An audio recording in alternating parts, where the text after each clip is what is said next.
after a series of serious heart attacks. The family statement also says that his beloved wife of 61 years, Lynn, his daughters Liz, Mary, and other family members were with him as he passed, and they note that he died due to complications of pneumonia and cardiac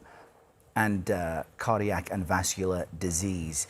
Dick Cheney is described as one of the most powerful vice presidents in modern American history. As we just saw there, he was vice president to George W. Bush during the early 2000s. He was, in fact, in Washington and at the White House on the day of the September 11th attacks, while George W. Bush was traveling in Florida. CBS News correspondent Natalie Brand joins us on the phone from the White House as we really absorb the news of this towering figure, Natalie, in American politics, dying. Tell us the reaction that you're hearing so far from Washington.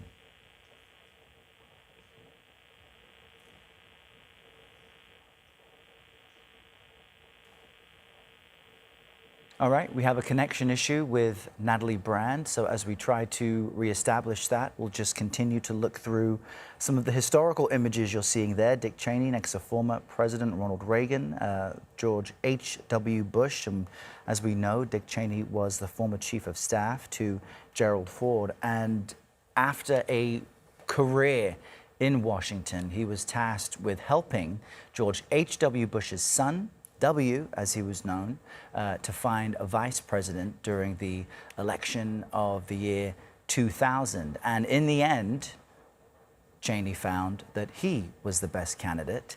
As I mentioned earlier, he was in Washington at the White House on the day of the September 11th attacks. And while George W. Bush was at a school in Florida speaking to school children and was on his way back to Washington, Cheney was helping to orchestrate the response on that day. And in a much larger sense, it was Cheney who also helped then President Bush orchestrate the so-called war on terror, which would come to categorize not just the rest of the younger Bush presidency, but really the modern American political international effort for decades.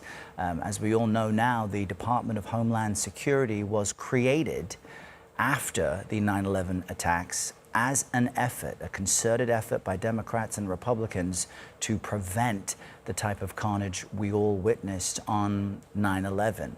Dick Cheney was also criticized, though, for also helping to orchestrate the war on terror's component of a war in Iraq, one that was controversial for many years and cost scores of lives. Natalie Brand, our CBS correspondent at the White House, I believe, is now connected to us. Natalie, what reaction are you hearing to the death of Dick Cheney? Good morning. Well, obviously, this is so new that we are still in the process of gathering reaction. And of course, it is also election day. So that is also taking a lot of focus this morning. But just reflecting on the former Vice President Dick Cheney and his legacy, oftentimes he was considered the most powerful vice president of modern times, of course, serving under George W. Bush for his 2 terms. And during that time, the chief architect of the war on terror post 9/11 and the Iraq War, and notably continuing to defend decisions in Iraq, even as they became increasingly unpopular in public sentiment and here in Washington as intelligence in some of the key aspects was proven wrong. I'm also thinking back to just last year during the presidential election when the former vice president made so many headlines saying that he planned to vote for Vice President Kamala Harris instead of Republican Donald Trump, saying that his decision had to do with 2020 and President Trump's attempts to challenge or overturn the election results. He said at that time that in the nation's 248-year history, there had never been an individual who is a greater threat to our republic than Donald Trump. That the past words of Dick Cheney, who really kind of showed this division between the current Republican Party and the type of conservatism that he represented, which was also evident through his daughter, former Congresswoman Liz Cheney, where we saw this, remarkable split with Donald Trump following 2020. So that's some of, the recent headlines regarding Dick Cheney. But obviously, his political legacy and political history goes back, I think, to his 30s. His time in Washington on Capitol Hill, and then, of course, also serving George H. Bush as defense chief. Just such a long, remarkable history in Washington, D.C., but also one that was described as very polarizing as well. Errol. Natalie, the statement from Cheney's family notes that his daughter Liz, as you just mentioned, and Mary and other family members were by his side, which speaks to his political legacy. Cheney did, though, call current President Donald Trump a coward in the past. As you noted, there was quite a deep division between the neoconservatives that Cheney in some ways represented and MAGA Republicans who, under Donald Trump, have now really reshaped the party. Can you tell us more about how the current White House administration views the Cheney and his family?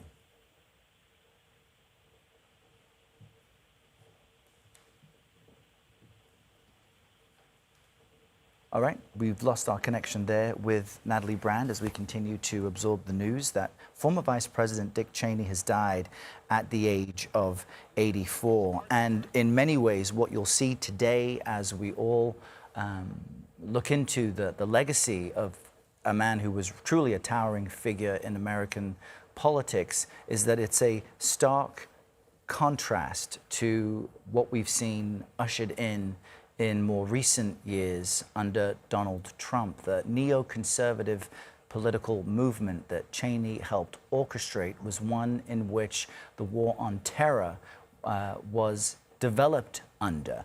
Seeing there the former Defense Secretary Donald Rumsfeld next to Cheney. In all of these images, you'll see him next to the most powerful people in Washington, in the country, Cheney himself among them. The criticisms, though, from his political life will include that of the war on terror and specifically the wars in Iraq and Afghanistan, which began after the September 11th attacks. There was heightened fear across the country.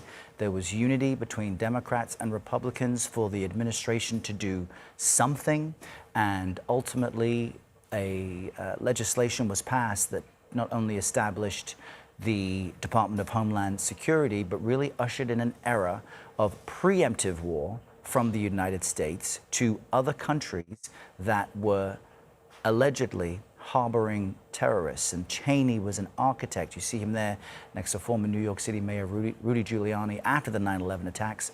Cheney was part of the leadership team that made the decision to go Iraq and take out Saddam Hussein at that time because of the suspicion that Hussein had enough material to develop weapons of mass destruction. What followed was an effort to bring in democracy to a nation that was not familiar with it. An insurgency took root, which killed scores of American military service people who were sent to Iraq, and the cost, both in life and in treasure, is something that tarnished the Bush and Cheney legacy and led to the U.S. ultimately pulling out. Natalie Brand at the White House is back with us now.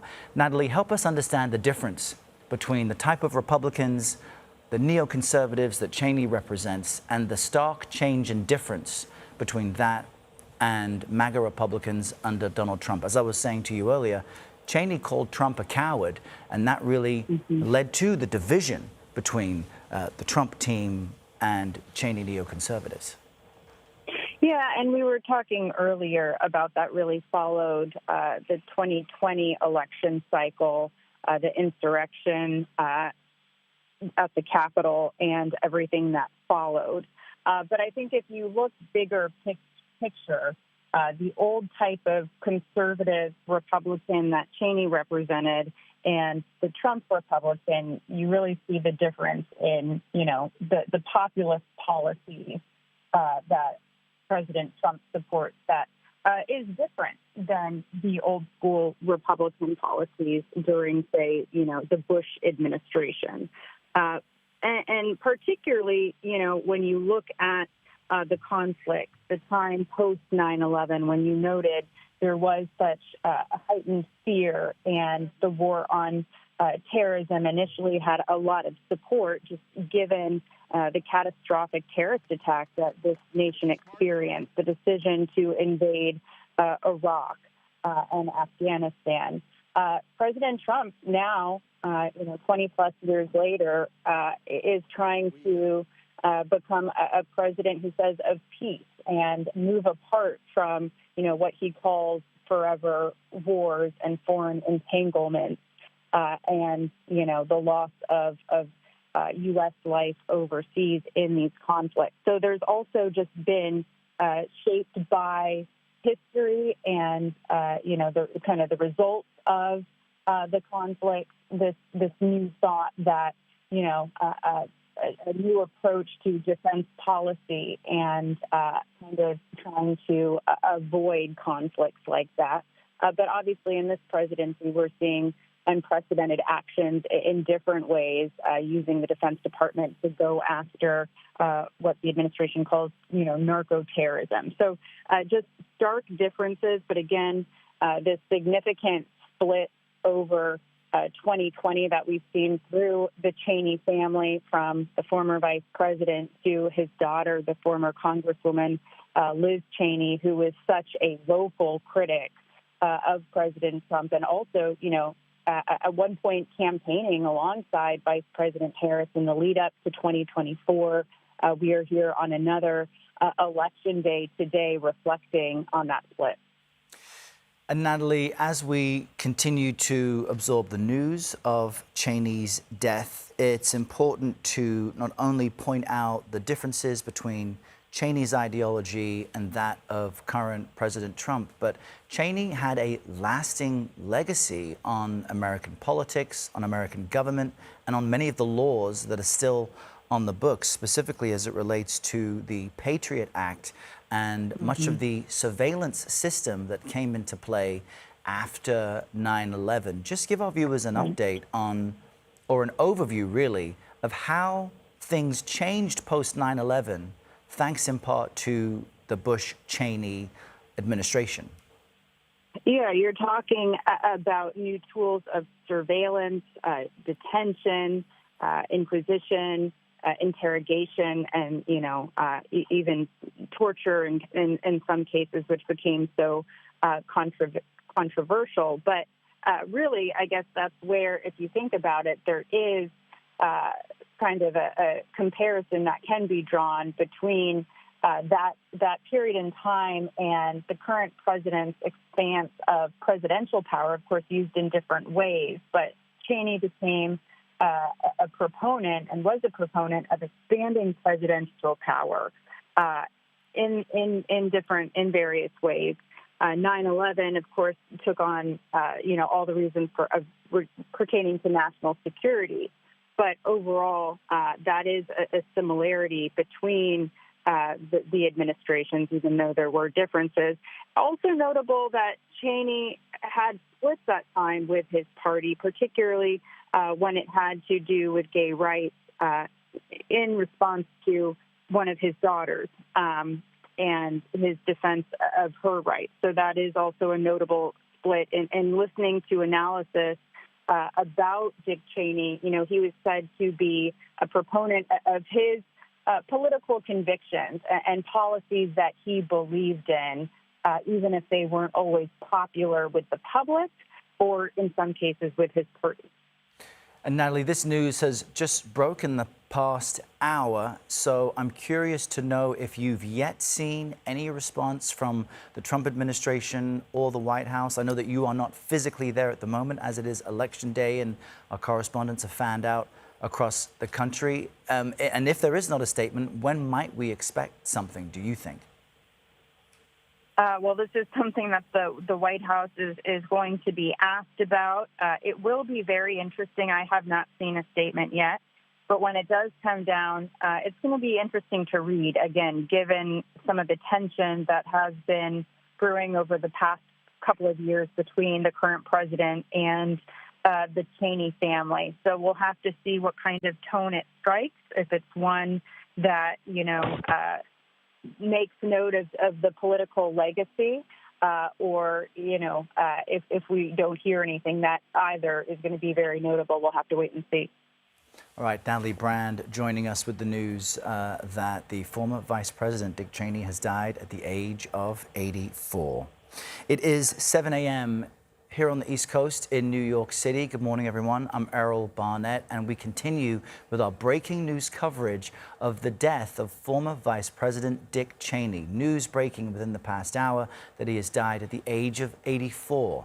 Now, we can show you a statement his family released a short time ago saying, quote, the former Vice President died due to complications of pneumonia and cardiac and vascular disease. It goes on to say, Dick Cheney was a great and good man who taught his children and grandchildren to love our country and to live lives of courage, honor, love, kindness, and fly fishing. Fly fishing was a favorite hobby of the former vice president. CBS News' Major Garrett brings us more now on Cheney's life and legacy.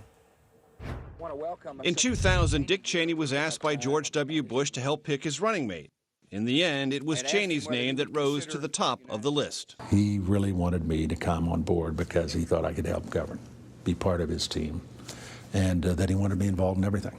Richard Bruce Cheney was born in 1941 in Lincoln, Nebraska, and grew up in Wyoming. He married his high school sweetheart, Lynn, with whom he had 2 daughters. In his late 20s, he moved to Washington, D.C., where he became President Gerald Ford's chief of staff at age 34. In 1978, he won his first of 6 terms in the U.S. House, representing Wyoming. I take this obligation freely.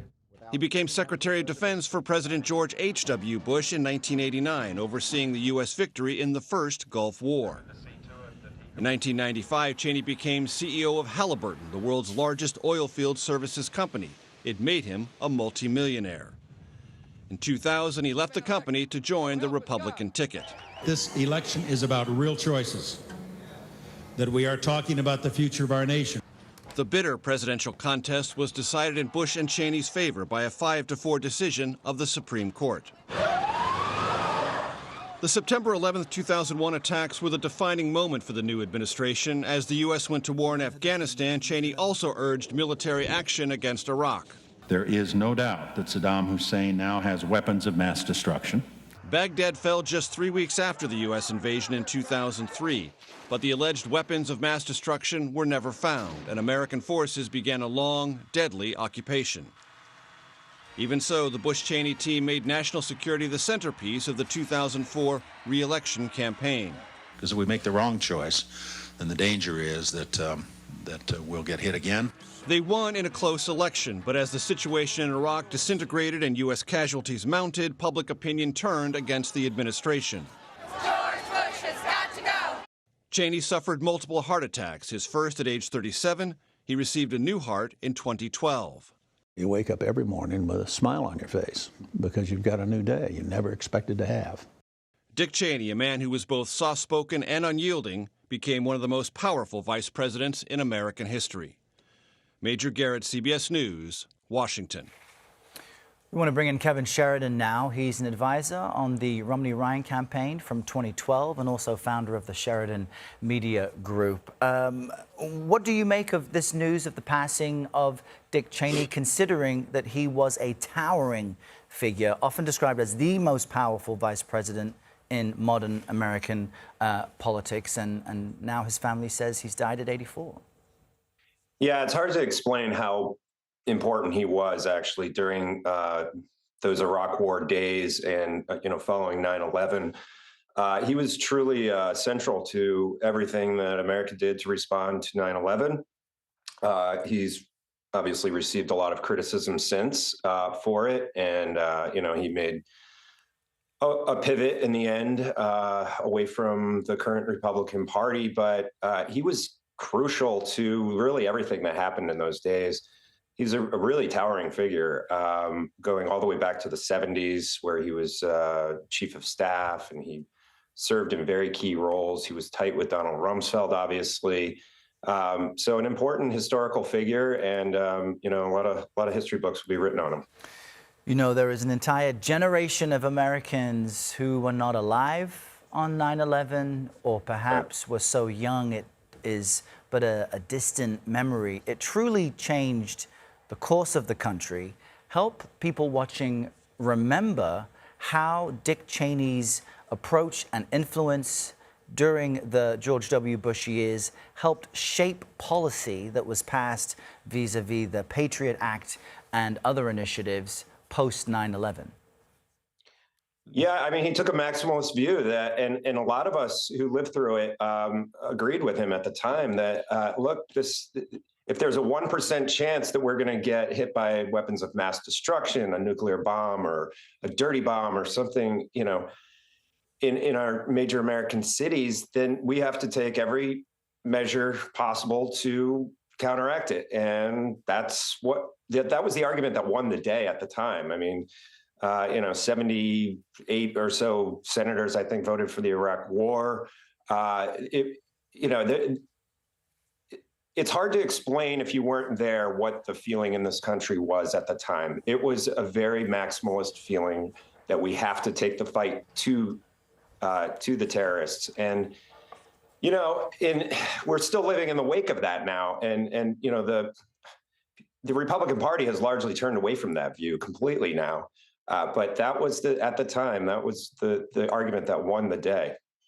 And I think part of the reason there was so much criticism of Cheney's position post 9/11 is that earlier in his political career, and he had been a Washington key player for decades, for many Republican administrations, Cheney did say, I remember this being a clip that would kind of play in high rotation at the time that Cheney was being criticized for his position of going into Iraq, taking out Saddam Hussein, and eliminating the possibility that Hussein could develop weapons of mass destruction. There was a clip from him back in 1992 when he was on CBS's Face the Nation, where he was asked about that possibility during the first Iraq War. If we remember, George H.W. Bush made a decision to go in the early 90s to push Iraq out of Kuwait.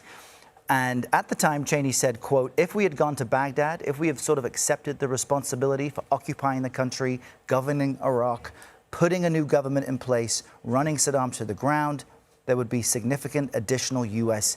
casualties. So in the early 90s, he had seen that going into Baghdad would have been a liability. He goes on to say, I can't see how many, but the proposition is how many additional American lives is Saddam Hussein worth? And in his view then, not very many. In the mid-90s, he becomes CEO of Halliburton, with the largest oil field services company. In 2000, he leaves that company to join the Republican ticket. And of course, 9/11 truly changes everything.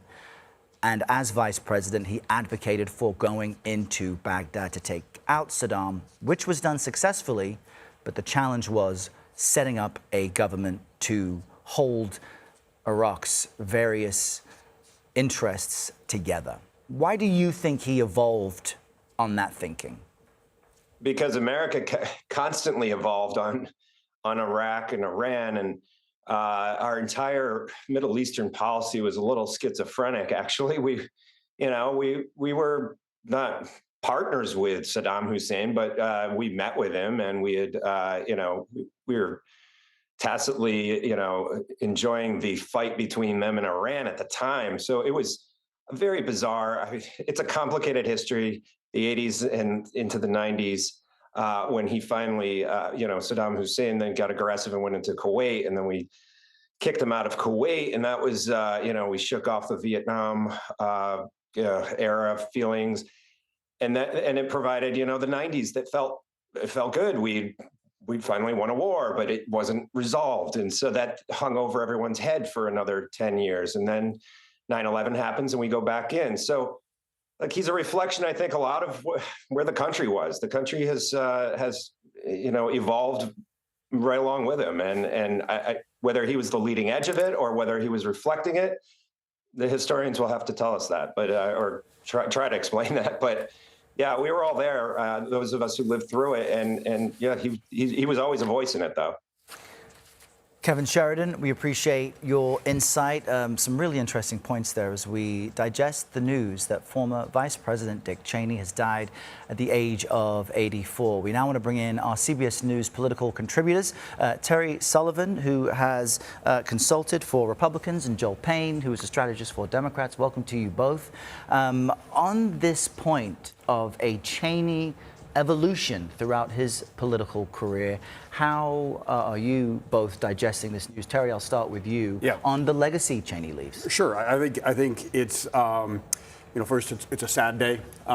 He was a leader throughout many generations within the Republican Party, within America. I also think, though, that I think he's one of the most consistent elected officials in modern time. No one questioned where Dick Cheney ever stood on any issue.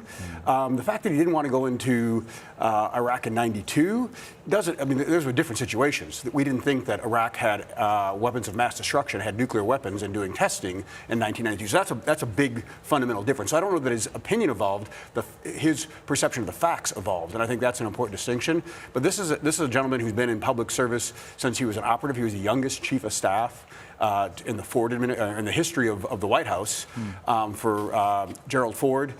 Prior to that, he was actually he was actually the assistant in the Nixon administration to Donald Rumsfeld. So he has a long legacy. He was a political operative and a government official long before he was an elected official. And Joel, how are you reacting to this? What does it mean perhaps for Democrats? Yeah, well, look, condolences obviously to the Cheney family. I'm sure they're feeling this loss personally. The political legacy, I think, Terry and Kevin have, outlined some interesting points. I guess first, just thinking about all of the different roles that he played and the kind of ubiquitous nature that he served in Republican politics, almost feels like a Forrest Gump-like quality to always be there, to be kind of in the midst, particularly on the Republican side, but that kind of translated to being, very ubiquitous in national politics, whether it was in the midst of Gerald Ford's presidency as his chief of staff, Secretary of Defense in the 80s, talking about proximity to the first Iraq War, obviously George Bush's vice president. And then actually, if you go to his post-vice presidency, I think that's a very interesting story as well. I don't know if he evolved politically as much as the Republican Party evolved politically, and maybe evolved away from kind of Dick Cheney's style of Republican politics, which is actually at the core of the story of what the Republican Party is today. It's in many ways, it's a reaction to the decisions, the professional decisions, and the long tail of those professional decisions of Dick Cheney and of his allies in the 70s and the 80s and the 90s and the 2000s. So I think there's a lot to say about the political legacy of Dick Cheney. And I think that's fascinating because it may be the lesser known chapter of Cheney's life, post-political career, where he seemed to not only reject the policies of Donald Trump and MAGA Republicans, but embrace that of Democrats. Terry, what do you make of that? Because as you noted, he had been consistent effectively throughout his decades-long career. I'm sorry. Sure. I don't know if I agree with that premise quite. I don't think it's he accepted the premise of Democratic politics. I understand the point you're making. I really do think it is an evolution of the Republican coalition, or Republican Party, away from Dick Cheney, which, by the way, is not just Dick Cheney. There are a lot of notable Republicans. There's a lot of Republican kind of grass tops leaders who the party evolved away from. And he didn't move or change. He didn't move. I don't think Dick Cheney changed. Yeah. I think the Republican Party and the Republican coalition changed, and that's a fascinating story as well. So sorry. You won't hear me say this often, but I completely agree with Joel on this one. Okay. Look, he's like I said, I believe he is one of the most consistent elected officials in modern time. You always knew where he stood. The Republican Party has evolved a lot. The base of the Republican Party has moved a lot. He was the one person who was vocal about that he he was not changing, and he didn't like the changes of the party. He was active. I know in 2016, when I was running Marco Rubio's presidential campaign, he was an active player behind the scenes in the donor community, went out to Jackson to meet with him. He cared deeply about the Republican Party and the values of that. And so I think he wanted to try to keep the party in line with his views, and they stayed consistent. Well, Terry, what then was the difference between a Cheney ideology, the team, the people he supported, his ideas, his thinking, and Trumpian MAGA politics? What was the kind of spark that separated? He was always on the more interventionist side of things. He wanted to engage in the world, around the world, in a very Reagan-type fashion. Whereas, as you can see, Donald Trump very much publicly states he wants to pull back from the rest of the world with tariffs and with not getting involved in foreign engagements and things like that. And I think that's the fundamental, the foreign policy issue is the fundamental difference. I also think it's a way of style. Dick Cheney is a very understated individual, man of few words. No one has ever accused Donald Trump, for better or worse, of being a man of few words. And I think that's stylistically, they're extremely different people. One's a New York businessman, and one was a guy from Wyoming. Pretty, and a behind-the-scenes operator. So I think that's stylistically as well as policy-wise, they were two very different individuals. Joel, you were going to jump in on that. Yeah, sorry, Earl, didn't mean to. But just one other thing. Dick Cheney's children, particularly his daughter Liz, I think becomes a part of the Cheney legacy in his post-vice presidency as well. Liz Cheney, one of the most notable, outspoken critics of Donald Trump, and that in a way that kind of became a part of the Cheney family political legacy as well, talking again about this evolution of the Republican Party and the evolution of Dick Cheney and Dick Cheney-style Republican politics. His daughter, which in any other universe might have been the benefactor of the Cheney family legacy, maybe would have been a future U.S. president or U.S. vice president or a very notable leading Republican, is on the outs of the Republican Party because of the outspoken stand that she took against Donald Trump. And I absolutely think that at the core of the tension that created was Dick Cheney and his legacy as well. Because so much of the Trump era is a critique of George Bush, Dick Cheney, George Bush Sr., a different era of politics. So I also think the lineage of Dick Cheney becomes a very interesting part of the Cheney legacy as well. And it's also fascinating because Cheney himself was never regarded as a warm individual. He was not the person out in front of the cameras selling the policy. George W. Bush, certainly, part of the argument during his campaign is he was the guy you wanted to have a beer with. Cheney, not necessarily. So what was the skill set that Cheney had that in some ways we're now seeing the book close on, because this is an era of American political life that seems to be over, especially with the passing of Cheney. So what was the quality? I guess that was my point. He's much more of a political operator than a politician. And he cared more about policy than he did about winning an argument. He was much more concerned about being right and driving his policy initiatives behind the scenes. And he was always viewed as a very strong vice president in a role when most people say the vice president has one job and it's to check on the well-being of the president every morning. Dick Cheney took that to the next level and decided that he was going to be very aggressive and active. Again, he was White House Chief of Staff, Defense Secretary. He was probably, in a behind-the-scenes way, the most experienced person to ever become vice president we've had without holding office. It's a different style of the vice presidency, right? I mean, think about what the vice presidency is today. It's kind of the landing ground for like the next generation, the president's successor in many ways. Dick Cheney was more of a chief of staff. Right. He was more of an operator, someone who George Bush considered as a lead foreign policy advisor. Dick Cheney never was considered to be someone who would obviously be, the next Republican president. He was so much of an inside figure and an internal player, and that served a really valuable role to George Bush, who, let's not forget, was not the most experienced president stepping into the presidency. No, absolutely. And to that point, they picked Dick Cheney back then in 2000 or in the 98 when they picked him to be VP because of his gravitas, because they felt that George Bush wasn't necessarily the most experienced person, came across as a little too gee shucks, and they wanted someone with real foreign policy experience, someone with gravitas, and that's why they brought Dick Cheney in for that specific reason. Yeah, I think it didn't hurt. Dick Cheney, I think, was in charge of finding the VP for then George W. Bush's campaign. But certainly a fascinating conversation with you both as we digest the news of Dick Cheney's death, his family says, due to pneumonia and cardiac and vascular disease. Terry Sullivan, Joel Payne, appreciate you being here today. Thank you for your time. Thank you. We now want to jump to Ramy Inocencio with a look at the international reaction to the death of Dick Cheney. Ramy is at our London bureau. And Ramy, as we've been discussing, Dick Cheney internationally is seen as the figure behind the Iraq War and the interventionist policies of the U.S. post 9/11. Considering that, what is some of the larger reaction you're seeing? Sure. Well, we are, in fact, waiting for international reaction to trickle out. But no doubt there will be across the Middle East and around the world, because Vice President Dick Cheney had so much of an impact, so much of an international footprint during his time in office.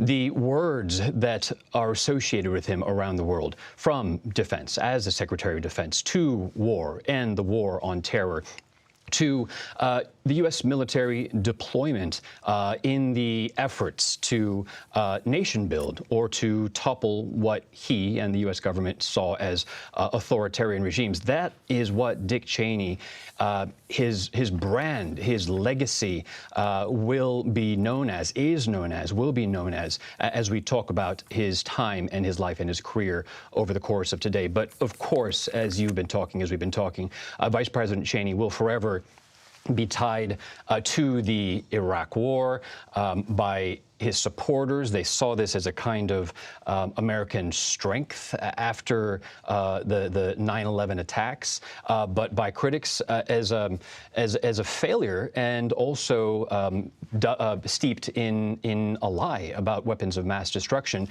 He wanted to push the doctrine of preemptive action, toppling Saddam Hussein, talking about those weapons of mass destruction. Of course, we know that that was never found, and so that is a legacy that will continue to follow Dick Cheney for history. In addition, we have to talk about Afghanistan, because after 9/11, Vice President Cheney saw that as the next stage, as the next chapter, the next country to look to try to topple the Taliban, and then to dismantle basically the home of Al-Qaeda. Looking ahead, 20 years later, we now know that the Taliban, while they were pushed out mostly, we know that they have now basically come back into power. So that also calls into question the attempts from Vice President Cheney during his time in office to exert U.S. military power overseas. So looking to the Middle East, obviously a very, very strong imprint that has a lasting effect more than 20 years, 30 years later, since he was in office. That's right, and we know that he was a critic of Vladimir Putin and Russia's democratic backsliding, and certainly his opinions shaped U.S. policy. Ramy Inocencio will continue to check in with you and get more reaction to this news throughout the day. Thank you very much. Again, former Vice President Dick Cheney has died at the age of 84. His family says because of pneumonia and cardiac and vascular disease. He was surrounded by his relatives at the time of his passing, and we will have much more on reaction to this from the current administration, from around the country and around the world later this hour here on CBS News 24/7. So stay close for that. But the other big story we're following for you is that it is election day for millions of Americans. Today's contests mark the first test of the Trump administration at the polls and really could shape the next steps for the Democratic Party. In California, voters will choose whether to back a new map created by Democrats that challenges the Republican push to redraw congressional lines in Texas. New York City's three-person mayoral race has attracted national attention because of the leading candidate's socialist policies. And then you're also seeing on this map Virginia and New Jersey being highlighted, voters there choosing their